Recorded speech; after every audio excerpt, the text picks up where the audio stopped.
دھڑام سے مٹکے آ کے ٹوٹے, سوئیاں, پتلے, اور بولا جادو تمہارا کیا ہو گیا, ختم. وہ نفسیاتی طور پہ مطمئن ہو گئے. جب نفسیاتی مطمئن ہوتا ہے تو عملی طور پہ بھی کچھ ہونا بند ہو جاتا ہے.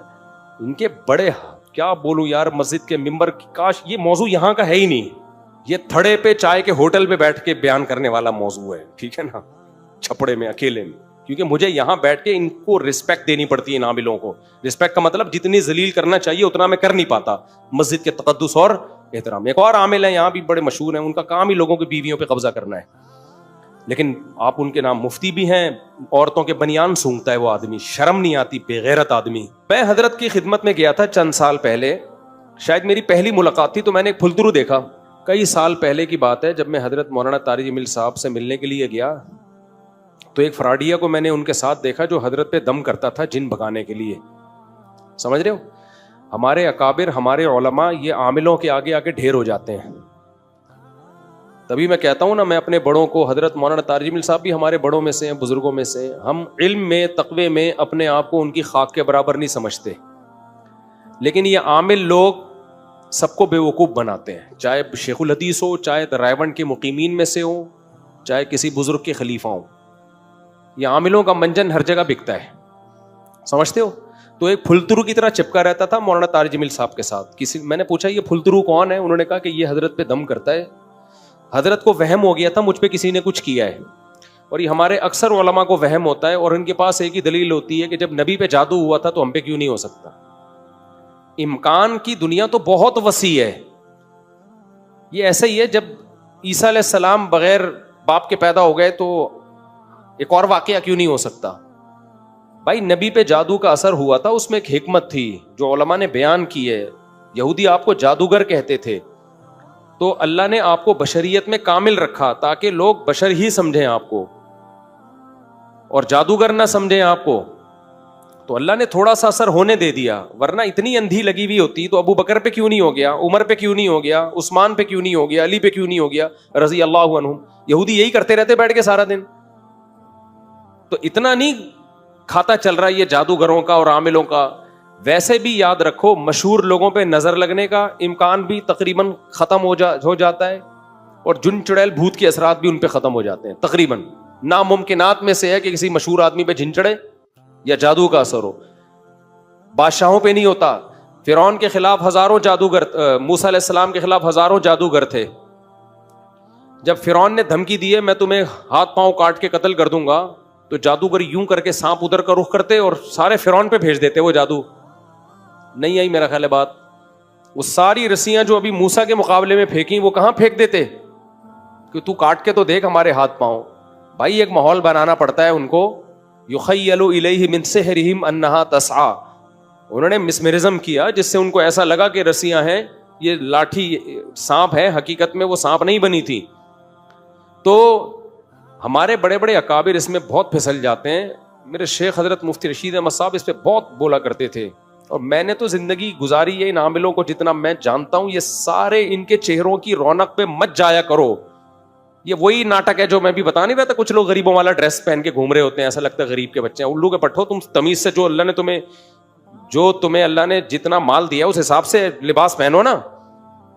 کیوں ناٹک کرتے ہو, پٹپٹیوں پہ گھوم رہے ہوتے ہو تم ایسے غریب چہرے سے, لگتا ہے جیسے دل چاہتا ہے سکن. نارمل لائف کیوں نہیں گزارتے؟ تو اب ہمارے علماء کو دماغی کام بہت ہوتے ہیں ان کے, خوب سمجھ لو. پھر اللہ کا خوف بھی ہوتا ہے, تہجد بھی ہوتی ہے, اس سے تھکاوٹ ہوتی ہے, پریشانی ہوتی ہے, نیندیں اڑتی ہیں راتوں کی. فوراً دماغ میں کوئی پھلترو آ کے بول دیتا ہے کہ آپ پہ جادو ہوا ہے, میں اتاروں گا. وہ دم بم کرتا ہے, نفسیاتی ایک اثر ہو جاتا ہے انسان کے, ہے قوت انفعالیہ ہوتی ہے انسان میں. وہ سمجھتے ہیں یہ پہنچا ہوا ہے. پھر ان کی باتیں نہ سر نہ پیر, ان عاملوں کی. وہ ایسی الٹی اوٹ پٹانگ باتیں کرتے ہیں, ہمارے اکابر سمجھتے ہیں کہ پہنچا ہوا نہیں ہے, بلکہ کو بہت ہی زیادہ پہنچا ہوا ہے کہ ہماری بھی سمجھ میں نہیں آ رہا کیا کہہ رہا ہے, یہ اتنا پہنچا ہوا ہے. تو میں حضرت کی خدمت میں گیا تھا چند سال پہلے, شاید میری پہلی ملاقات تھی, تو میں نے ایک پھلترو دیکھا. دوبارہ گیا تو بھی بعد میں پتا چلا پھلترو ہے, پہلی دفعہ میں تھوڑی پتا چلتا ہے. پہلی دفعہ میں تو ہوتا شاید ویسے ہی بیٹھا ہو. پھر ویڈیو میں دیکھا چپکا ہوا جا رہا ہے. میں نے کہا یہ ہے کون؟ کسی نے بتایا حضرت کا جن اتارتا ہے. میں نے ان کے اسسٹنٹ کو, شاگرد تھا کوئی, میں نے کہا حضرت کو پیغام پہنچا دو, خدا کے لیے اس پھلترو کو ہٹائیں, یہ آپ پہ کوئی جن نہیں ہے, کوئی چڑیل, کوئی بھوت نہیں ہے, آپ اتنے بڑے آدمی ہو. تو یہ ہٹائیں اپنے آپ سے. لیکن حضرت کو تھا کہ شاید کوئی پہنچا ہوا. اس پھلترو نے اتنا کیش کرایا ہے مولانا طارق جمیل صاحب کو. اب تو چونکہ بات لیک آؤٹ ہو گئی ہے نا, نعیم بٹ صاحب نے کر دی ہے لیک آؤٹ, تو پھلترو کو چاہیے اب الجھے نعیم بٹ صاحب سے. انہوں نے لیک کر دیا, اللہ کا بڑا فضل ہے, بہادری والا کام خاندانی کر دیا. میں نام نہیں لینا چاہتا تھا کہ اسپیسیفک لوگوں کا نام لے کے ان کی بات کرنا بلا وجہ کی دشمنی ہے. کوئی ایک پھلترو ہو تو آدمی نام بھی لینا. یہ سب پھلترو ہی ہوتے ہیں, بڑے مشہور لوگوں کے ساتھ چپکتے ہیں. یہ ان کے چپل یہ اتاریں گے, بوٹ یہ پالش کریں گے, مالشیں کریں گے, اور حضرت جی حضرت جی. حضرتوں کو پتہ ہی نہیں. ہمارے ساتھ بہت فراڈ ہوئے ہیں ایسے. عاملوں کو تو میں لفٹ ہی نہیں کراتا نا, دوسرے قسم کے فراڈ ہوئے ہیں پیسوں کے معاملات میں. ہمارے نام کو کیش کرا کے چندہ لینا شروع کر دیا, اس طرح کے ہمارے ساتھ ہوتے ہیں. تو میں نے حضرت کو پیغام بھجوایا تھا, حضرت اس کو ہٹاؤ, یہ بہت کیش کرائے گا آپ کو. تو کسی نے کہا کیا دلیل ہے آپ کے پاس فراڈی ہے؟ بھائی یہی دلیل ہے کہ جن چڑیل بھوت بگانے کا کام کرتا ہے, اس سے زیادہ مزید کسی دلیل کی ضرورت نہیں ہے, یہی دلیل کافی ہے. لیکن نہیں ہٹایا حضرت نے. وہ آرمی کے جنرل بول رہا ہے کہ جب مولانا طارق جمیل صاحب کا جن ایک آدمی بھگا رہا ہے, وہ تو پہنچی بھی فوجی جرنیل بٹھا بٹھا کے نا اپنی چڑیلیں اور بھوتیں بھگوا رہے ہیں اس سے, ان 2 ٹکوں کے لوگوں سے جن کے پاس گٹکا خریدنے کے پیسے نہیں ہوتے تھے. تو یہی دوسرا فراڈی ہے, وہ بھی مشہور ہے. ابھی کیا نام لوں میں اس کا؟ نعیم بٹ صاحب نے نام لیا, انہی کا کلپ دیکھیں. تو میرے کلپ کے ساتھ میں ایڈمن سے کہوں گا نعیم بٹ صاحب کا کلپ چلا دیں. وہ بھی منجن بیچ رہا ہے. بھائی 5 روپے اس کی جیب میں نہیں ہوتے تھے, اس کو کوئی جانتا نہیں تھا. ہمارے علماء نے اس کو باپ بنا دیا اتنا بڑا. اس کے بعد وہ جو پھیلے ہیں ان کی, تو کیا ان کی کوئی ریسرچ نہیں ہے بھائی. یہ جو کاپی پیسٹ گوگل سے کر کر کے رسالے چھاپے جا رہے ہیں. آپ کو یہ بیماری ہے 356.5 دفعہ یہ کلمہ پڑھو یہ ٹھیک ہو جائے گی. تجھے کیا خواب آیا ہے؟ تجھے الہام ہوا ہے کیا؟ اتنے وظیفے مارکیٹ میں ٹھک ٹھک ٹھک کر کے وظیفے آ رہے ہیں. یا تو الہام ہوا ہوگا, یا خواب آیا ہوگا, یا کوئی تجربہ ہوگا. تو تجربوں سے کتنے وظیفوں کا تجربہ ہو گیا ہوگا. ایک بات ہے نا, میرے پیٹ میں درد ہے, یہ والا وظیفہ. میرے جو ہے وہ پیٹ میں مسئلہ ہے, تو آپ یہ والا وظیفہ, فلانا والا وظیفہ. آپ کا کہاں سے اتنے تجربے آ گئے؟ کوئی الہام ہوا ہے کیا؟ ہو تم ہماری طرح کے انسان ہو, اتنے کیسے پہنچ گئے؟ کہتے ہیں حضرت جی پہنچے ہوئے بہت ہیں. کیوں پہنچ گئے؟ ہم بھی تو اسی سوسائٹی میں ہیں. ٹھیک ہے ہم بہت نیک نہیں ہیں, ہم نہیں کہتے ہم بہت نیک ہیں, لیکن اتنے برے بھی نہیں ہیں یار. ہم نہیں پہنچے. اور یہ 2 دن میں پتہ نہیں ایک سی پروازوں پہ پروازیں طے کر کے کیا کھا رہے ہو تم؟ کچھ اور کھاتے ہو تم. روزانہ زمزم پیتے ہو, کیا خیال ہے؟ وہی پانی پیتے ہو نا نلکوں کا جو ہم پیتے ہیں. تھوڑی بہت کوتاہیاں ہم میں بھی ہیں, تم میں بھی ہوں گی, ہم سے بھی غلطیاں ہوتی ہیں, ہم اللہ سے توبہ استغفار کرتے ہیں, تم سے بھی ہوتی ہوگی, یا تم کوئی دودھ کے دھلے ہوئے ہو. تبھی میں بول رہا ہوں نارمل لائف گزارا کرو. بزرگ بھی نارملی اچھے لگتے ہیں. بہت زیادہ پہنچا ہوا بزرگ ہے سمجھو نہیں پہنچا ہوا. بزرگ وہی اچھا ہوتا ہے جو نارمل. اور ہمارے جتنے اکابر ہیں وہ سب نارمل لائف گزارتے تھے, کبھی انہوں نے بڑے بڑے دعوے نہیں کیے. مولانا اشرف علی تھانوی رحمۃ اللہ علیہ کی سیرت اٹھا کے دیکھو, ایسی خاندانی ان کی تحریریں ہیں. حالانکہ واقعی وہ پہنچے ہوئے تھے, واقعی وہ لوگ واقعی پہنچے ہوئے تھے, لیکن ان کے ایٹیٹیوڈ سے, ان کے لائف اسٹائل سے کبھی یہ نہیں شو کریں گے کہ ہم کوئی بہت ہی پہنچے ہوئے ہیں. تو یہ کل کے بچے ہیں ہمارے سامنے, ان کو کھانے کے پیسے ان لوگوں کے پاس نہیں ہوتے تھے. جن چڑیل بھوت اور حضرت جی تصوف کے بھی منازل تم نے طے کر لیے. تم ساری چیزیں, تم وہ گردے میں پتھری نکالنے کا طریقہ ان کو پتا ہے. ان سے پوچھو بچی کی شادی نہیں ہو رہی, شادی کرانے کا طریقہ ان کو پتا ہے. ان سے کہو مجھے کینسر ہے, کینسر کا علاج یہ کمبخت بتائے گا آپ کو. ان سے کہو میرے سر پہ بال نہیں اگ رہے, بال اگانے کا طریقہ اس کے پاس ہے. ان سے بولو جی میرا دایاں گردہ خراب ہے, بایاں ٹھیک ہے, دائیں گردے کی الگ میڈیسن ہے ان کے پاس. ان سے بولو کہ میری ناف میں درد رہتا ہے, ناف ٹھیک کرنے کا ان کے پاس نسخہ ہے. ان سے بولو کہ میں 2 کر کے پچھتا رہا ہوں, دونوں بیویوں کو ٹھیک کرنے کا نسخہ ان کے پاس ہے. ان سے بولو کہ بھائی ابھی کیا بولوں میں, ایک چیز بولنے والا تھا اکیلے میں بولوں گا, کچھ چیزیں ممبر پہ بولی نہیں جاتی ہیں. ان سے بولو کہ بھائی مجھے ہر وقت نزلہ زکام کھانسی رہتا ہے, وہ یہ ٹھیک کر دیں گے, ان کے پتہ ہے, اس کا علاج ان کے پاس ہے. ان کو بولو میری ناک کی ہڈی ٹیڑھی, ہڈی سیدھی کرنے کا ان کے پاس نسخہ ہے. ان کو بولو کہ بھائی میری ابا کے اخلاق ٹھیک نہیں ہے, ابا کو ٹھیک کرنے کا نسخہ ان کے پاس ہے. ان کو بولو میرا بچہ ٹھیک نہیں ہے, بگڑ گیا ہے, اولاد ٹھیک کرنے کا نسخہ بولو ان کے پاس ہے. الیکشن میں جیتنے کا نسخہ ان کے پاس ہے, ہارنے کا, دوسرے کو ہرانے کا نسخہ ان کے پاس ہے. رات کو نیند نہیں آتی, نیند لانے کا نسخہ ان کے پاس ہے. ڈرانے خواب آتے ہیں, اچھے خواب لانے کا. ابے بھائی دنیا میں تو خدا ہے بھائی, تو پھر جس کو سب کچھ پتا ہے نا, ہر چیز کا حل اس کے پاس ہے, اس کا مطلب جھوٹ بول رہا ہے, کسی چیز کا حل بھی نہیں ہے اس کے پاس. جن چڑیل بھوت بھگانے کا نسخہ ان کے پاس ہے, بے اولادوں کو اولاد دینے کا نسخہ. بھائی ان کی خانقاہوں میں جو لوگ جا رہے ہیں بے اولاد, ہمیں اولاد نہیں ہو رہی, یہ تمہیں نسخہ دے گا اولاد ہو جائے گی. شادی نہیں ہو رہی, یہ نسخہ دے گا شادی. ناکام عشق, اس کو کامیاب کون بنا کے دے گا؟ یہ بنا کے دے گا. ابا بیمار ہیں, ٹھیک کون کرے گا؟ ان کے پاس نسخہ, یہ ٹھیک کر دیں گے. بیوی شادی ہو گئی, قابو میں نہیں آ رہی, بد اخلاق بیوی کو ٹھیک کرنے کا ان کو ہنر. اب قریب میں آپ کو سب چیزیں ملیں گی. نام آ گیا, اب کیا کریں, نہیں بٹ صاحب نے نام لے لیا تو میں بھی بتا دوں. بیوی ٹھیک نہیں ہو رہی, ٹھیک کون کر کے دے گا؟ بولو نا. ان کے رسالے میں آپ کو مل جائے گا, بیوی خراب ہے تو ٹھیک کیسے کی. شوہر توجہ نہیں دیتا, ان کی کتاب میں آپ کو, بولو نا, مل جائے. کینسر بگڑ گیا ہے, ان کی کتاب میں آپ کو مل جائے گا کینسر ٹھیک کیسے ہوگا.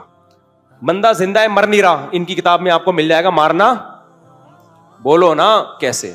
شادی ہو گئی, آگے کچھ نہیں ہو پا رہا آپ سے, ان کی کتاب میں آپ کو, بولو نا کیا ہو گیا بھائی, مل جائے گا. قبض رہتا ہے, ان کی کتاب میں آپ کو مل جائے گا قبض کا علاج. ایچ پائلوریا, ان کی کتاب میں آپ کو بیکٹیریا مارنے کا طریقہ مل جائے گا. پیشاب بار بار آتا ہے, ان کی کتاب میں آپ کو پیشاب نارمل لانے کا طریقہ اب قریب میں آپ کو مل جائے گا. پیشاب رک گیا ہے, نارمل کھل کے آئے گا, ان کی کتاب میں آپ کو, بولو نا, مل جائے گا. شوہر نشہ کرتا ہے, چھڑوانے کا طریقہ ان کی کتاب میں آپ کو مل جائے گا. سمجھتے ہو, ساس قابو میں نہیں آ رہی, گھر آ کے بیٹھ گئی ہے, جا ہی نہیں رہی, ان کی کتاب میں آپ کو بھگانے کا طریقہ, بولتے کیوں نہیں, مل جائے گا. فلاں سے گناہ نہیں چھوٹ رہے, اولاد بگڑ گئی ہے, گناہ چھڑوانے کا طریقہ ان کی کتاب میں آپ کو, بولتے کیوں نہیں بھائی, مل جائے گا. یار آپ آکسفورڈ یونیورسٹی کو بھی آپ نے مات کر دیا یار. او بھائی منجن ہے یار. کل کی بات بتاؤں آپ کو, مزہ آئے گا آپ کو یہ واقعہ سن کے. یہ پکڑ دراج تو میں فارم میں آیا ہوں. نعیم بٹ صاحب تمہیں سلام ہے. کوئی ایک انسان تو ہوا جس نے نام لے کے ایکسپوز کیا ہے. اتنے لوگوں کو دھوکہ دیا ہے یار ان دونوں نے, اتنے لوگوں کو پیسے برباد کر دیے. میرے پاس واقعات کی ایک طویل فہرست ہے. بھائی نہ یہ حکیم ہے نہ یہ روحانی ہے, کسی ریلائبل حکیم سے علاج کراؤ, باقاعدہ پڑھا ہوا ہو, وہ تجربہ ہو اس کا. کسی ڈاکٹر, مر گئے کہ ڈاکٹر. میں کل کا واقعہ سناتا ہوں آپ کو, مزہ آئے گا انشاءاللہ. کل ایک خاتون, میں فون نہیں اٹھاتا, ہمارے ایک دوست نے کہا بہت ضرورت مند خاتون ہے, مفتی صاحب کائنڈلی ان کا فون اٹھا لیں. اور میرا خیال ہے بتانے میں کوئی حرج نہیں ہے. وہ خاتون کہہ رہی تھی آپ بتا دیں, بیان میں سنتی ہوں شوق سے, کوئی حرج نہیں ہے. فون کیا, میرے بیٹی کے لیے ایک فلاں ملک سے رشتہ آیا ہے. میری بیٹی کے لیے, بولو, کل کی بات ہے, فلاں ملک سے رشتہ آیا. کہہ رہی ہے میں نے استخارہ نکالا, پہلے خود نکالا, 10 دفعہ کیا, کبھی کالا آ رہا ہے, کبھی نیلا آ رہا ہے, کبھی پیلا آ رہا ہے. کنفیوز کہ میں یہ رشتے میں, کیونکہ اکلوتی بیٹی ہے, میں جلد بازی نہیں کرنا چاہتی. کہہ رہی ہے پھر میں نے بہت سے مفتیوں سے, بزرگوں سے استخارہ نکلوایا. انہوں نے کہا کہ یہ لڑکا آپ کی بچی کے لیے سوٹیبل نہیں ہے, شادی کر لیں, چند مہینے میں طلاق ہو جائے گی. صحیح ہے. میں پہلے پوری بات ان کی سن رہا ہوں کہ آپ پہلے بولیں آپ کے دل میں کیا ہے. پھر ہم نے فلاں ادارے کے مفتی سے, بزرگ سے, عالم سے استخارہ نکلوایا. بزرگ سے انہوں نے کہا کہ مناسب معلوم نہیں ہوتا. بہت سارے لوگوں سے نکلوایا ہے, تقریباً سبھی یہی کہہ رہے ہیں کہ یہ مناسب نہیں ہے, ہم بہت کنفیوز ہو گئے ہیں. میں نے کہا آپ اس لڑکے کے بارے میں کیا جانتی ہیں جس نے آپ کی بچی کے لیے پیغام بھیجا؟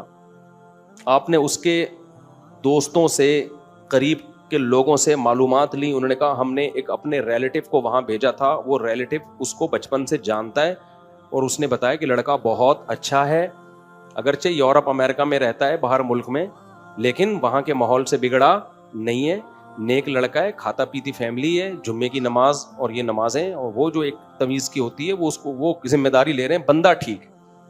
میں نے کہا آنکھ بند کر کے کر دیں جب بندہ ٹھیک ہے, اتنی انکوائری کر لی آپ نے. کہہ رہی ہے نہیں وہ فلاں بھی کہہ رہے ہیں کہ یہ آیا ہے, فلاں بھی کہہ رہے ہیں. میں نے کہا سارے گدھے ہیں.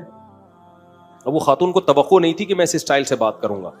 دیکھو کسی کی عقیدت, جاہل کی عقیدت نکالنے کے لیے نا دلائل سے زیادہ اسٹائل کی ضرورت ہوتی ہے, سمجھتے ہو. جاہلوں کی عقیدت دل سے نکالنے کے لیے دلائل سے زیادہ اسٹائل مؤثر ہوتا ہے. جیسے کوئی کسی کی عقیدت جاہل, کوئی شرابی زانی کی عقیدت دل میں لے کے بیٹھا ہو تو آپ کیا بولے فراڈی ہے فراڈی, تاکہ اس کے دل سے دھچکے لگے اس پہ جا کے, اس کو دماغ میں جو یہ بزرگی کانسیپٹ ہے نا یہ نکلے. تو میں نے کہا گدھے ہیں سارے ایک نمبر کے. میں نے کہا ان کمبختوں کی اپنی بیٹی کا اتنا اچھا رشتہ آتا نا, ایک بھی استخارہ نہیں نکلواتا, فوراً ہاں کرتا. دوسرے کی بچی کا ان کو غم نہیں ہے. رشتے آج کل کتنے مشکل ہے یار, ایک انسان کا بچہ اتنا اچھا بھلا کھاتا پیتا آدمی اور نیک بھی ہے, لوگ کہہ رہے ہیں اب اس سے زیادہ کہ تو ہم مکلف بھی نہیں ہے نا, ہم کوئی لیپ ٹاپ تھوڑی کروائیں گے. یہ تو یہاں کا نہیں پتا ہوتا, اپنے کزنوں کا نہیں پتا ہوتا, وہ بات میں پتا چلتا ہے. میں نے کہا ہم اسباب کے مکلف ہیں, اگر اسباب سے ہمیں لگ رہا ہے, باقی علم الغیب تو میرے پاس بھی نہیں ہے. میں نے کہا کل ایسا نہ ہو طلاق ہو تو آپ بولے مفتی صاحب نے بولا تھا, تو وہ تو کسی کو نہیں پتا ہوتا. جب ایک گراؤنڈ ریئلٹی ہے, تحقیق کروا لی قریبی لوگوں نے. میں نے کہا ایسا تو نہیں جو اس کی تحقیق کر رہے ہیں وہ بھی آپ کے خیر خواہ ہیں, کہہ رہے ہیں ہاں. میں نے کہا پھر کیوں انکار کر رہی ہو؟ حدیث میں آتا ہے کہ جب کوئی اچھے اخلاق والا آدمی نکاح کا پیغام بھیجے, اس کے دین اخلاق, میں نے کہا پرسنالٹی بھی چیک کر لیں, خالی اخلاق نہیں ہوتے. تو وہ آپ کی بچی سے میچ کر رہی ہے نہیں کر رہی پرسنالٹی, انہوں نے کہا سب سیٹ ہے, روکے کرو. نہیں میرے بھی کالا آیا تھا, اس کے بھی نیلا آیا, اس کا بھی پیلا آیا, اس کا بھی گلابی. میں نے کہا ان کو تم نہیں کہہ سکتے تھے کہ بیچاری مسئلہ پوچھ رہی. میں نے کہا جتنے لوگوں نے استخارہ نکال کے آپ کو پتا ہے سارے کیا ہیں, بار بار آپ بزرگ تھوڑی ہوتے ہیں. میں نے کہا گدھے ہیں یہ. کہہ رہی ہے نہیں دیکھیں وہ بزرگ بھی وہی بات کر رہے تھے جو دوسرے والے, دونوں کی باتیں سیم. میں نے کہا دو گدھے جب بولتے ہیں سیم بولتے ہیں, کبھی ایسا نہیں ہوتا کہ وہ گدھا ڈھینچو ڈھینچو کر رہا ہے اور یہ میں کر رہا ہے. وہ خاتون بیچاری نا ایک دم کھلکھلا کے ہنس پڑی نا بیچاری, غیر اختیاری نہیں ہوتا, کیونکہ اس کے دل میں ان کی بزرگی کا ایک سافٹ ویئر انسٹال ہوئے ہیں نا. بزرگ نہیں تھے, نہ مولوی تھے, نہ مفتی تھے. مفتی کا لفظ تو کہیں بھی تھوپ دو, عاملوں نے, جن چڑیل بھوت بھگانے والوں نے اپنے نام کے ساتھ مفتی لگایا ہوا ہوتا ہے. کون چیک کر رہا ہے کہ مفتی ہے بھی کہ نہیں ہے؟ تو میں نے کہا یہ سب گدھے ہیں, کیونکہ گدھا جس علاقے کا بھی ہو اس نے ڈھینچو ڈھینچو ہی کرنا ہے. سب کی بات کیا ہوتی ہے, سیم. تو میں نے کہا بھائی بندہ سمجھ میں آ رہا ہے, استخارے کا یہ مطلب ہی نہیں ہے نیلا کالا پیلا گلابی گلاب جامن اور لڈو نکلے آپ کو خواب میں. استخارہ تو دعا ہے. جس نبی نے استخارے کی دعا کا حکم دیا, دعا تو قبول ہوتی ہے نا, نظر تھوڑی آتا ہے دعا میں, کچھ مشورہ تھوڑی ہے اللہ سے. یہ جس نبی نے استخارے کا کہا اسی نبی نے یہ بھی تو کہا ہے کہ جب کوئی اچھا آدمی نکاح کا پیغام بھیجے تو ہاں کیا کرو. یہ تھوڑی کہا کہ استخارہ نکال کے نہ کر دو اس کو. میں نے کہا ان کی اپنی بیٹیاں نہیں ہیں اس لیے ان کو فکر نہیں ہے, اپنی بیٹی ہوتی. میں نے کہا یہ سارے کوئی نہیں نیلا پیلا نکالتا. کہتے ہیں یورپ کا رشتہ آیا بیٹا, صحیح ہے نا, باہر ہے بندہ, اسٹیبل ہے. کراچی میں کیا پتا آج رشتہ ہے کل ڈاکو مار کے بچی کو بیوہ کر دیں. یہاں تو کوئی بھروسہ ہی نہیں ہے. یورپ والے لوگ یہاں آتے ہیں بیویوں کو بیوہ کر کے جاتے ہیں بیچارے. تو یہاں کے حالات ایسے چل رہے ہیں. میں نے کہا بہترین. ہاں اب آگے کہ وہ کس ماحول میں رہتا ہے, وہاں اسلامی سوسائٹی میں مسلمان جہاں زیادہ ہوں تو وہاں تربیت کا ہوتی ہے, لیکن جہاں مسلم کمیونٹی کم ہے وہاں تربیت آگے اولاد کی بڑی. وہ اس پہلو پہ غور کر لیں. تو سمجھ رہے ہو کہ نہیں سمجھ رہے ہو؟ تو بھائی یہ مذہب کا بہت غلط استعمال ہو رہا ہے. تو میں نے حضرت کو پیغام بھجوایا تھا لیکن پتہ نہیں کسی نے دیا کہ نہیں دیا. میں نے کہا یہ جو پھل ترو آپ کے ساتھ چپکا ہوا ہے نا, یہ جن چڑیل بھوت بھگانے کے لیے, یہ خود ہی بھوت کی طرح چپکا ہوا ہے, اس کو بھگاؤ یہاں سے. پتہ نہیں حضرت کو کسی نے پیغام دیا یا نہیں دیا, رہ گیا. یہ مٹکے وٹکے توڑنا, سوئیاں نکلنا, یہ سب دماغ کا کھیل ہوتا ہے. سمجھ رہے ہو؟ یہ سب دماغ کو کیپچر کرتے ہیں. یخیل الیہ من سحرہم انہا تسعی. قرآن کہتا ہے جادوگروں نے جو لاٹھیاں ڈالیں تو مسمرزم کیا, سامنے والے کے دماغوں کو کیپچر کیا, جس سے یہ لگا کہ یہ لاٹھیاں سانپ ہیں. حقیقت میں وہ سانپ نہیں تھیں. جب یہ عامل لوگ مٹکے توڑتے ہیں, اس میں سے سوئیاں نکالتے ہیں اور یہ انڈے گندے سڑے ہوئے نکلتے ہیں اور لگتا ہے جادو ٹوٹ گیا. کچھ بھی نہیں ٹوٹ رہا ہوتا. یا تو کوئی بندہ چھپا کے بٹھایا ہوا ہوتا ہے مٹکا پھینکنے کے لیے. ایک کیس یہ بھی, یا تو مسمرزم کرتے ہیں. ایک کیس میرے سامنے آیا, ایک عامل گیا گھر میں سروے کیا. یہ سروے پتہ ہے کیا کر رہے ہوتے ہیں؟ جن نہیں سونگ رہے ہوتے, یہ جن من نہیں سونگ رہے ہوتے, یہ سروے کرتے ہیں کہ یہاں کہاں سے ان کو الو بنایا جا سکتا ہے. وہ یوں کر کے دیکھ رہا ہوگا ایک مٹکا یہاں سے بھی فائر کروایا جا سکتا ہے, ایک مٹکا. اس عامل نے یہی کیا, گیا ان کا گھر سونگا, دیکھ رہا ہے کہ یہاں لوکیشن ایسی ہے, کہ یہاں سے ہم کر سکتے ہیں سب کچھ. اور بولا کیا علاج ہوگا, اور اپنے 2-4 فراڈی بٹھا دیے دیوار کے چاروں طرف مٹکے لے کے, سڑے ہوئے نا, اس میں سوئیاں ہوئی جو ڈرامے بازی انہوں نے کرنی ہوتی. پھر سب گھر والوں کو بٹھا دیا, یوں عمل کرتے کرتے کرتے کرتے ان کو سیٹ کیا ہوا تھا. جب میں اشارہ کروں نا, چاروں نے ایک اس ٹائم پہ مٹکا پھینکنا ہے, یہ 4 مٹکے پھینکنے, دھڑام سے مٹکے آ کے ٹوٹے, سوئیاں, پتلے, اور بولا جادو تمہارا کیا ہو گیا, ختم. وہ نفسیاتی طور پہ مطمئن ہو گئے. جب نفسیاتی مطمئن ہوتا ہے تو عملی طور پہ بھی کچھ ہونا بند ہو جاتا ہے. ان کے بڑے, کیا بولوں یار, مسجد کے ممبر, کاش یہ موضوع یہاں کا ہے ہی نہیں. یہ تھڑے پہ چائے کے ہوٹل میں بیٹھ کے بیان کرنے والا موضوع ہے, ٹھیک ہے نا, چھپڑے میں اکیلے میں. کیونکہ مجھے یہاں بیٹھ کے ان کو رسپیکٹ دینی پڑتی ہے, ان عاملوں کو. رسپیکٹ کا مطلب جتنی ذلیل کرنا چاہیے اتنا میں کر نہیں پاتا. مسجد کے تقدس اور احترام. ایک اور عامل ہے یہاں بھی بڑے مشہور ہیں, ان کا کام ہی لوگوں کی بیویوں پہ قبضہ کرنا ہے. لیکن آپ ان کے نام مفتی بھی ہیں. عورتوں کے بنیان سونگتا ہے وہ آدمی, شرم نہیں آتی, بے غیرت آدمی. اور تم اس سے بڑے بے غیرت ہو جو اپنی بیویوں کے بنیان کسی کمینے کو سنگواتے ہو اور پھر بولتے ہو شیخ الحدیث ہے. یہ کسی کا باپ بھی بنیان سوکھ کے نہیں بتا سکتا اس پہ جن ہے, جادو ہے, چڑیل ہے, بھوت ہے. بنیان کا جادو جن چڑیل سے کوئی تعلق نہیں ہے. تو یہ شرم نہیں آتی, تو نے میری بیوی کا بنیان مانگا کیسے ہے؟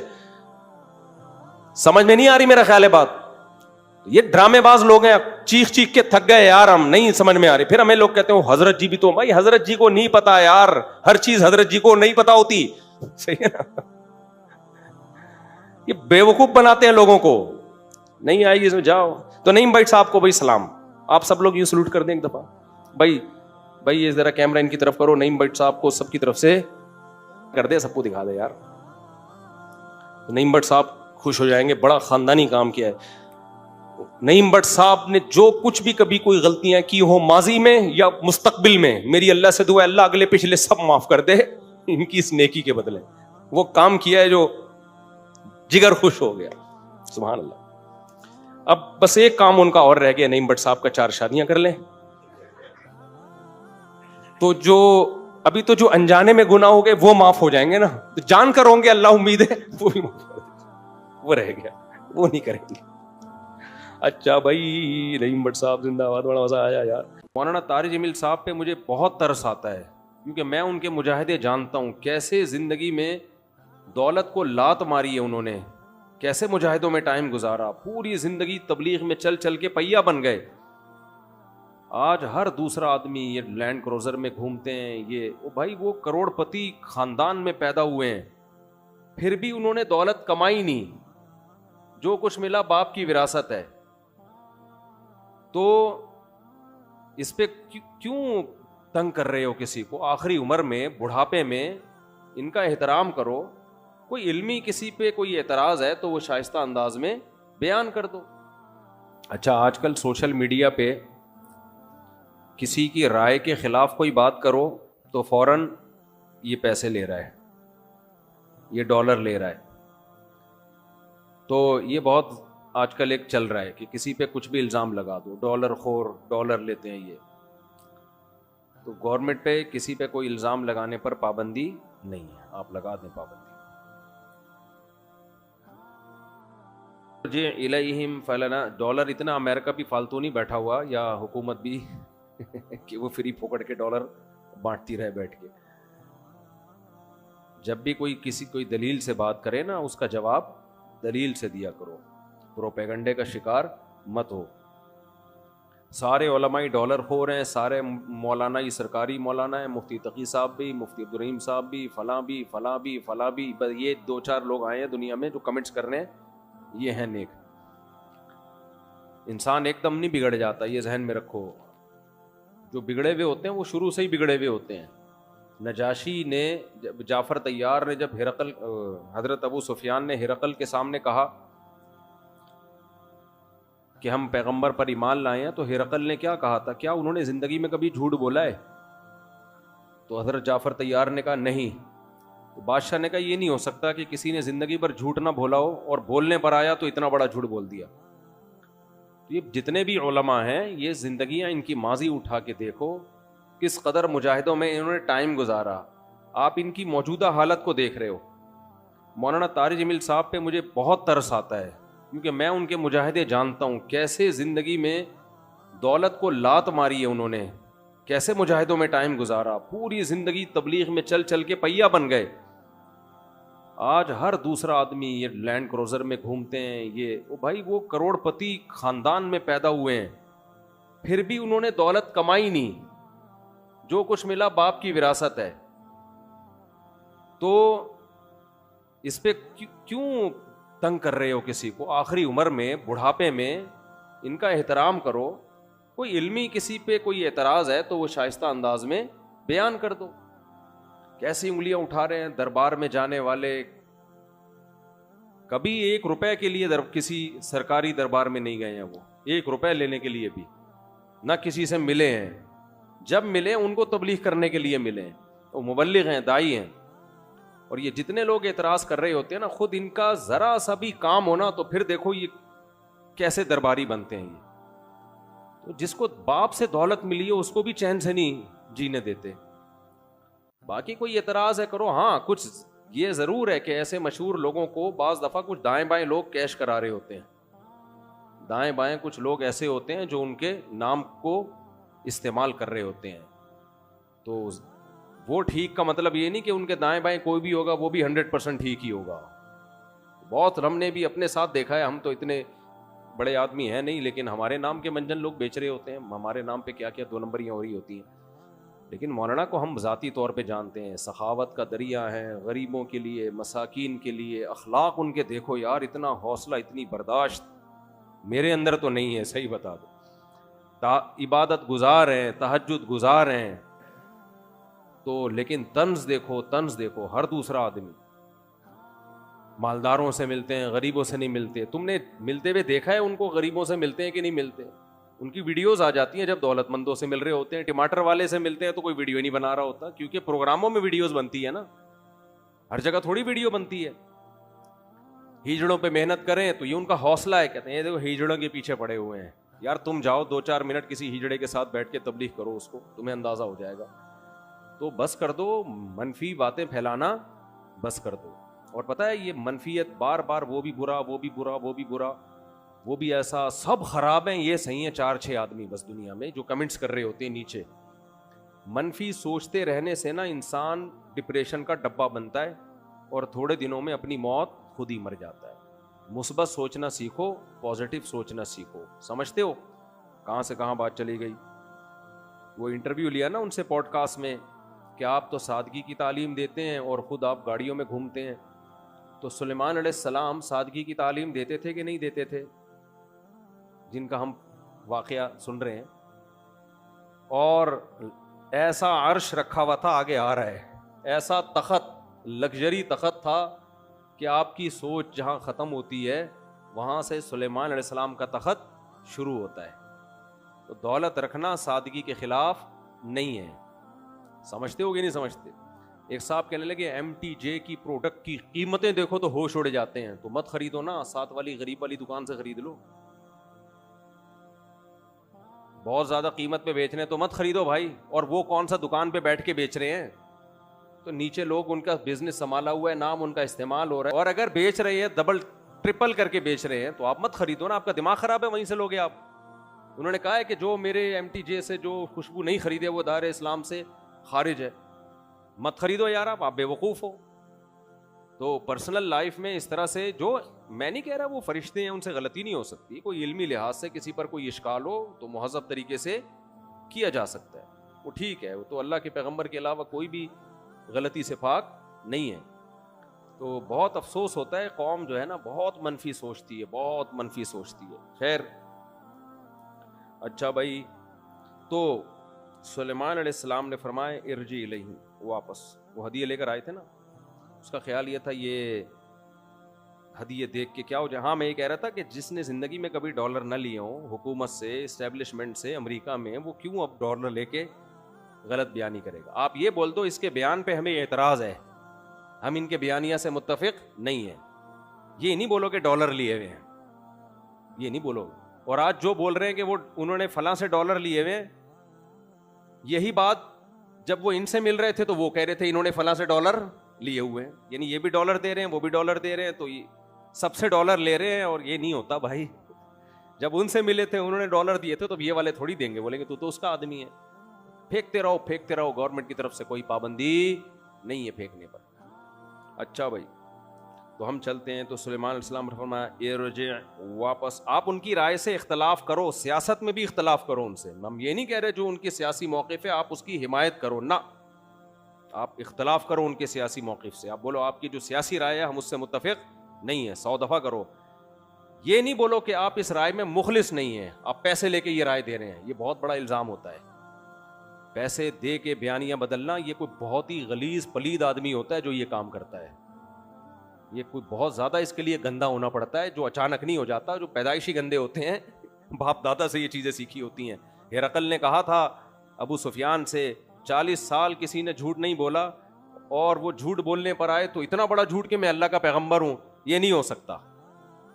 کسی نے زندگی میں کبھی چوری نہ کی ہو, اچانک بینک میں کروڑوں روپے کا ڈاکہ ڈال دے, ایسا نہیں ہو سکتا بھائی. شروع میں چپل چوری, پھر آہستہ آہستہ یہ بڑے بڑے جو ڈاکو ہیں نا جو آگے تک پہنچ کے ہمارے تو یہ ایسے نہیں ہوتے. اب کہیں گے دیکھا پیسے لیے اس لیے نام نہیں لے رہا, کر رہا ہے. کوئی پیسے نہیں لیے ہوئے میرے بھائی, اس لیے کر رہا ہوں کہ ایک نیا ایشو نہ کھڑا ہو جائے. تو سمجھ ہی گئے ہوں گے نا کا کیا مطلب ہے. تو شروع میں چپل چوری, پھر ہوتے ہوتے آج اللہ نے ماشاءاللہ کیا اونچا عظیم مقام دے دیا ان کو. تو ایسے ہوتے ہیں لوگ جو پیسے بھی لیتے ہیں. مولانا کی زندگی دیکھو, بیچارے میڈیکل سائنس پڑھ رہے تھے, ڈاکٹر بن رہے تھے. ارے طارق بھائی ماشاءاللہ آپ کی عمر ماشاءاللہ بہت لمبی ہوگی انشاءاللہ. طارق بھائی نے بہت بندے مار دیے اب تک ماشاءاللہ, اللہ نے ان کو صحت مند رکھا. مارے کا مطلب ان کی زندگی میں چلے گئے, اور اللہ اور صحت دے آپ کو. تو ان کا قصہ بعد میں سناؤں گا, یہ ہماری تفسیر نہ رہ جائے. تو کیا کہہ رہا تھا, میرے دماغ سے نکل گیا, دیکھو یار.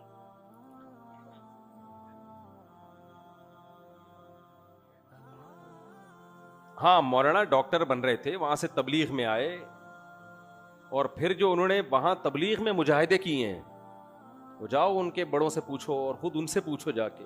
پوری زندگی کہتے ہیں میں سفر کا مجھے شوق ہی نہیں تھا, میں چاہتا تھا مدرسے میں تدریس کروں. بڑوں نے بولا نکلو سفر پہ.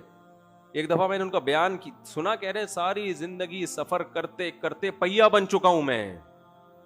ساری زندگی دعوت و تبلیغ میں گزری, تہجد میں, نمازوں میں, عبادت میں, گھنٹوں گھنٹوں دعائیں. یہ تو بند کمرے کی چیزیں ہیں نا.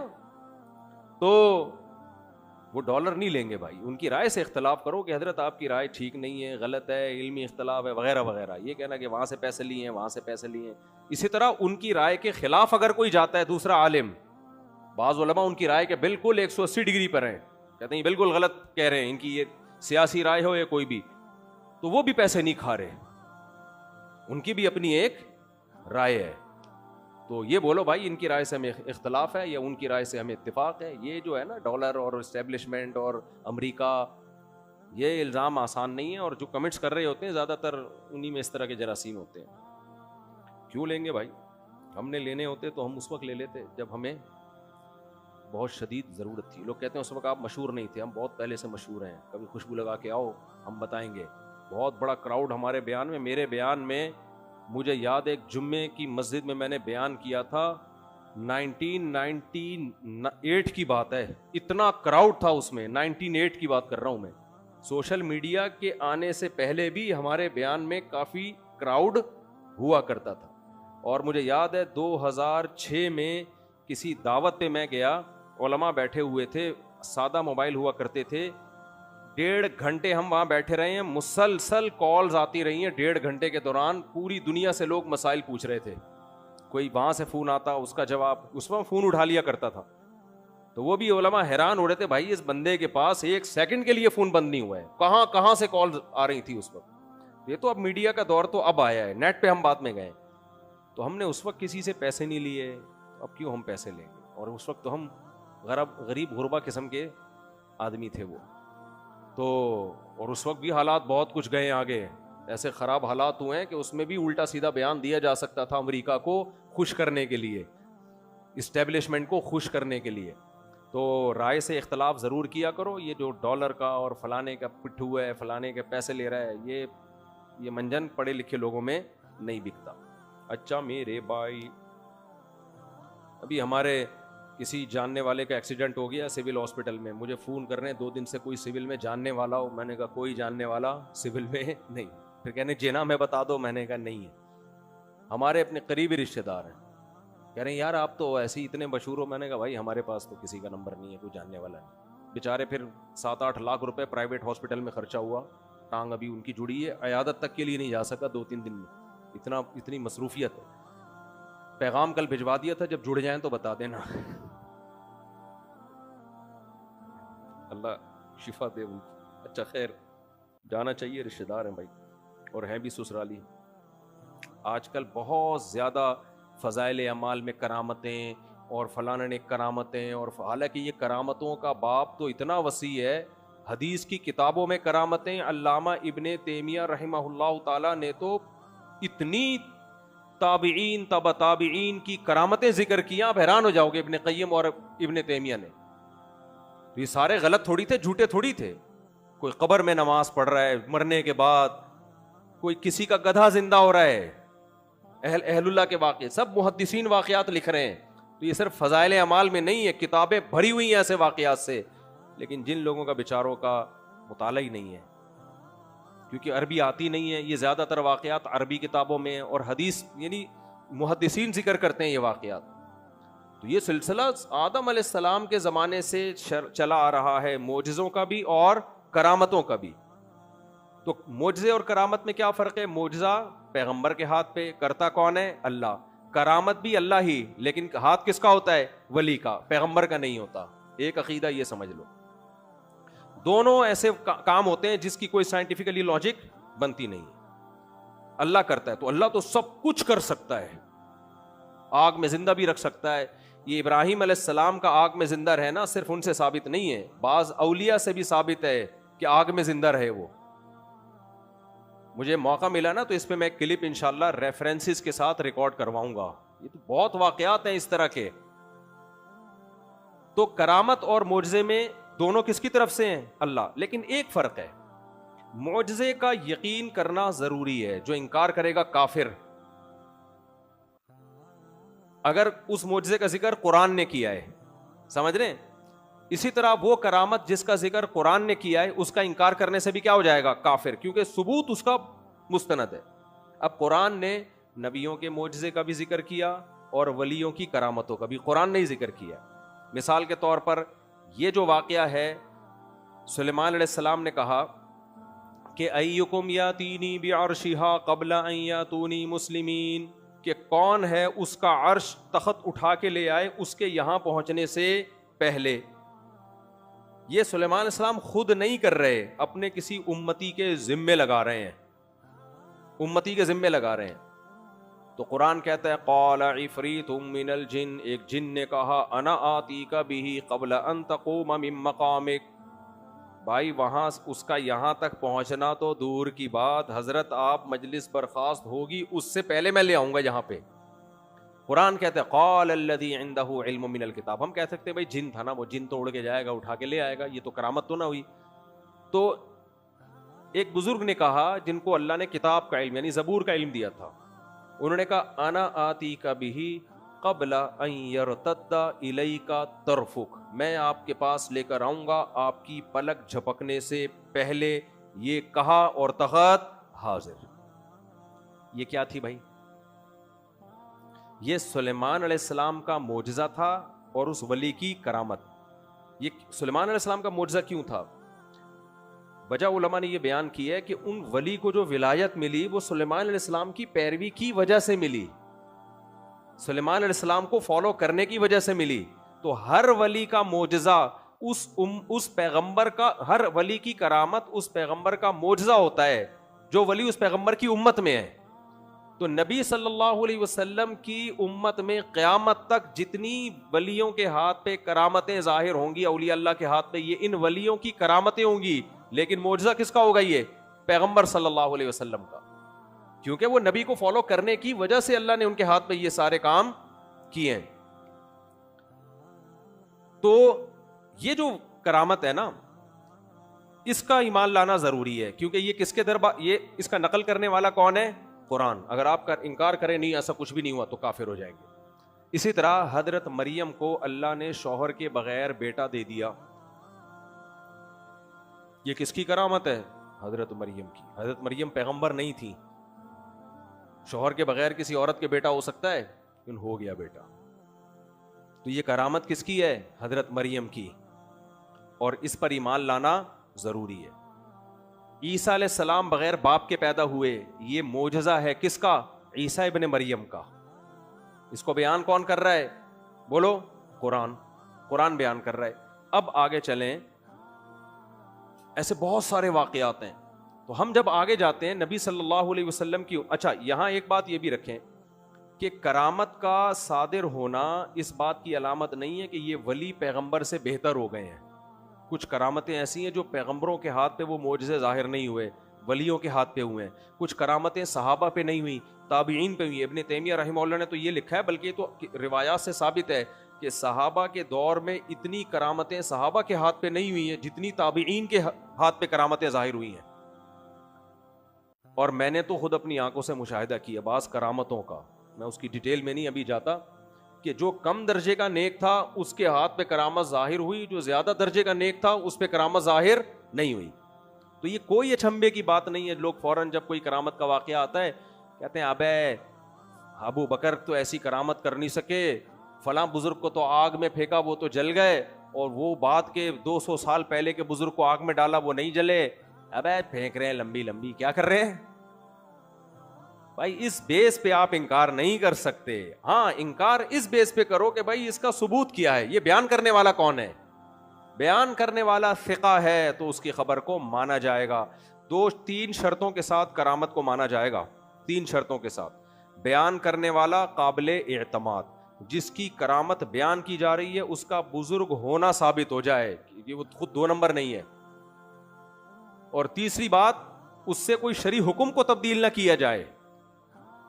کرامت کی بیس پہ کبھی شرعی حکم چینج نہیں ہوتا, بس واقعہ ہے, اللہ کی قدرت ہے بس. تو اگر یہ 3 شرطیں پائی جائیں گی تو کتنا ہی عجیب واقعہ ہو, کتنا ہی عجیب ہو بھائی, وہ عجیب اس لیے نہیں ہے کہ کر کون رہا ہے, وہ اللہ کر رہا ہے. مردے کا زندہ ہونا قیامت میں ہوں گے کہ نہیں ہوں گے؟ تبھی مشرکین کہتے تھے بھائی یہ تو سمجھ میں نہیں آتا. اللہ کہہ رہا ہے میں کر رہا ہوں نا, تو کیوں سمجھ میں نہیں آ رہا؟ تو جو بھی واقعات نبی صلی اللہ علیہ وسلم کے بعد بھی ہوئے ہیں اور قیامت تک ہوتے رہیں گے. میں نے شہیدوں کے خون کی خوشبو اپنی ناک سے سونگھی ہے. یہ کرامت ہے یا نہیں ہے؟ ایک کی نہیں سونگھی, بہت سوں کی سونگھی, اور صرف اکیلے میں نے نہیں, 20 نے سونگھی ہے. اب کوئی کہے کہ اب یہ کس سے کہانیاں سنا کے لمبی لمبی پھینک رہا ہے. بھائی اگر آپ سمجھتے ہو کہ مفتی طارق مسعود جھوٹ بولتے ہیں تو آپ انکار کر دو, اور کوئی سمجھتا ہے کہ یار مفتی صاحب جھوٹ نہیں بولتے تو وہ کیا کرے گا؟ وہ پھر اس بیس پہ انکار نہیں کرے گا کہ اٹ ازنٹ پاسبل. نہ پاسبل فار گاڈ, اللہ کے لیے کیا ہے؟ پاسبل ہے. تو اگر کسی کو فضائل اعمال کی کرامتوں پر اس بیس پہ اعتراض ہے کہ وہ کرامتیں مولانا زکریا نے نقل کی اور مولانا زکریا معاذ اللہ جھوٹے تھے, وہ نہ مانے. اور اگر وہ کہتا ہے نہیں مولانا زکریا نے نقل کی ہیں جن کتابوں سے ان کے مصنفین جھوٹے تھے, تو بھی بولو نہ مانے. میں سمجھتا ہوں, یقین ہے مجھے, حلفیہ بیان دے سکتا ہوں, شیخ الحدیث مولانا زکریا جھوٹے نہیں تھے. ان کی آپ بیتی دیکھ لو, میرے والد صاحب نے ان کی صحبت میں وقت گزارا ہے. ان کا تقوی, ان کی للہیت, ان کے تقوی کے واقعات مسلم ہے, تواتر سے ثابت ہے ہندوستان میں. اور جو کرامتیں فضائل اعمال میں لکھی ہوئی ہیں وہ انہوں نے خود نہیں لکھی, وہ کتابوں سے لی ہیں. ان کتابوں کے مؤلفین بھی سچے تھے. تو لہذا جو ان واقعات کی بیس پہ فضائل اعمال کے خلاف کلپ بازی کرتے ہیں, ان کو چاہیے کہ ان محدثین کے خلاف کلپ بازی کریں جنہوں نے یہ کرامتیں لکھی ہیں. ان کے لیے ایک لفظ نہیں بولتے اور سارا نزلہ کس پہ گراتے ہو؟ فضائل اعمال. پھر یہ جو اعتراض کیا جاتا ہے یہ کیسے ہو گیا فضائل اعمال میں یہ کرامت, یہ کیسے ہو گیا, یہ کیسے ہو گیا. بھائی جب اللہ کر رہا ہے تو پھر کیسے ہو گیا کیا مطلب یار؟ پھر تو مردہ بھی زندہ ہو سکتا ہے, پھر تو قبر سے مردہ اکھڑ کے بھی آ سکتا ہے, پھر تو آگ میں بندہ جل کے نہیں بھی مر سکتا ہے, گدھے گھوڑے سب زندہ ہو سکتے ہیں. پھر کرنے والا کون ہے؟ قرآن میں خود گدھے کے زندہ ہونے کا اللہ نے تذکرہ کیا ہے, خود اللہ نے تذکرہ کیا ہے. اور ابراہیم علیہ السلام کا تذکرہ کیا کہ کیسے پرندے کو کاٹ کے 4 ٹکڑے چاروں پہاڑوں پہ رکھ دیا اور وہ زندہ ہو کے آ گیا. تو جب یہ پیغمبر کے ہاتھ پہ ہو سکتا ہے, کرنے والا اللہ ہے, تو ولی کے ہاتھ پہ بھی ہو سکتا ہے. پھر لوگ کہتے ہیں اب کھچا کر کے دکھاؤ ہمارے سامنے. تو یہ تو وہی سوال ہے کہ مشرکین مکہ نبی سے کہتے تھے یہ معجزہ ظاہر کرو, یہ معجزہ. تو نبی کیا کہتے ہیں, بھائی یہ میرے ہاتھ میں نہیں ہے, جب اللہ چاہے گا ہو جائے گا, نہیں چاہے گا نہیں ہوگا, میں کوئی خدا تھوڑی ہوں. تو یہ کانسیپٹ کلیئر ہو گیا. ایک سوال لوگ کہتے ہیں پھر یہ بدعتی لوگ بھی تو اتنی قصے سنا رہے ہیں, پھر ان کو بھی مان لو. بھائی کسی کو ان کے ثقہ ہونے کا یقین ہے تو مان لے, ٹھیک ہے نا, اگر یقین نہیں ہے تو نہیں مانے. ہمیں اعتراض ہے بھائی, ہم کہتے ہیں کہ یار ان کے دیگر اعمال دیکھو. دوسرا, جس کتاب سے یہ نقل کر رہے ہیں, اول تو کس کتاب سے کس سے نقل کر رہے ہیں, کوئی کتاب بھی میں بھی نہیں لکھے ہوئے ہوتے. پھر بھی اگر کوئی اس کو مان لے کرامت کو تو ہمیں کوئی اعتراض نہیں ہے. اگر کسی کا یہ خیال ہے ہمارے حضرت بہت نیک ہیں اور ان کے ساتھ ایسا ہوتا ہے, تو مجھے کوئی اعتراض نہیں ہے. تو ہم اس پہ اعتراض نہیں کریں گے کہ ان کے ساتھ ایسا ہوا کہ نہیں ہوا, ہم اس پہ کہیں گے کہ پہلے ان کا نیک ہونا ثابت کرو. ہم ثابت کریں گے وہ نیک نہیں ہے, ٹھیک ہے نا, اس پہ بحث کرو ہم سے. نیک ہو, آپ کو چرسی اٹھ کے گئے کہ میں آیا تھا تو 4 فرشتے آئے اور مجھے مکہ کی طواف کرا کے لائے ہیں. میں کہوں بھائی یہ ممکن نہیں ہے. کہہ رہے جب تمہارے قبر سے مردے اکھڑ سکتے ہیں کرامت کے طور پر, تو مجھے فرشتے طواف کیوں نہیں کرا سکتے؟ تو ہم اس کو کیا جواب کہیں گے, چرسیوں کو فرشتے طواف نہیں کراتے. تو چرسی ہے, تیرے ساتھ نہیں ہو سکتا. تورے چرس اس دن نہیں ملی ہوگی تو تیرا دماغ کام کرنا بند ہو گیا ہوگا. تو یہ اعتدال کا راستہ ہے. مستند ذریعے سے ثابت ہوگی تو مانا جائے گا, مستند ذریعے سے ثابت نہیں ہوگی تو نہیں مانا جائے گا. یہ کرامت کا باب ہے. اب چلتے ہیں ہم آگے. یہ بالکل وہی ملحدوں والا حساب ہے. دیکھو عیسائی ذہنیت سے سوچو گے نا, عیسائی ذہنیت سے, تو ہر کرامت میں شرک کی بو آئے گی. جیسے لوگ کہتے ہیں نا فضائل اعمال میں شرک بھرا ہوا ہے, کیونکہ وہ سوچتے عیسائی ذہنیت سے. عیسیٰ علیہ السلام مردوں کو زندہ کرتے, کوڑ کے مریضوں کو شفا دے دیتے. عیسائی ذہنیت کیا سوچتی تھی, یہ عیسیٰ کر رہے ہیں لہذا یہ خدا ہیں. اور بدعتیوں کی ذہنیت سے سوچو گے تو پھر نتیجہ کیا نکلے گا, ان کرامتوں سے یہ نتیجہ نکالو گے کہ مردوں سے مانگنا جائز ہے. اولیاء اللہ کو اللہ نے طاقت اور اختیارات دے رکھے ہیں. دیکھو فلاں بزرگ نے یہ کر دیا, وہ کر دیا, آگ میں گئے جلے نہیں, اس کا مطلب یہی خدا ہیں. تو بیلنس والی بات. ہاں یہ تو ہے مشرکانہ ذہنیت, یہ جو عیسائیت کی اور بدعتیوں کی ذہنیت ہے. اور دوسری ذہنیت ہے ملحدوں کی, ایتھیس لوگوں کی, عقل پرستوں کی. وہ کہتے ہیں پاسبل ہی نہیں ہے, لہذا انہوں نے عیسیٰ ابن مریم کا انکار کر دیا کہ یہ سب کچھ جھوٹ ہے, عیسائیوں نے اپنی طرف سے گڑھا ہوا ہے. وہ معجزے جو تواتر سے ثابت تھے ان کا انکار کر دیا. تو نہ عقل پرست بننے کی ضرورت ہے حد سے زیادہ, اور نہ ان کرامتوں سے یہ کہنا کہ فضائل اعمال میں شرک بھرا ہوا ہے. جس کو یہ کرامتیں فضائل اعمال میں شرک لگتی ہیں اس کا دماغ عیسائی ذہنیت والا ہے, کیونکہ وہ عیسیٰ علیہ السلام کے معجزوں کو بھی کیا کہتے ہیں, شرک سمجھتے ہیں, کیونکہ وہ اس کی بیس پہ عیسیٰ کو اللہ کے ساتھ شریک کر دیتے ہیں.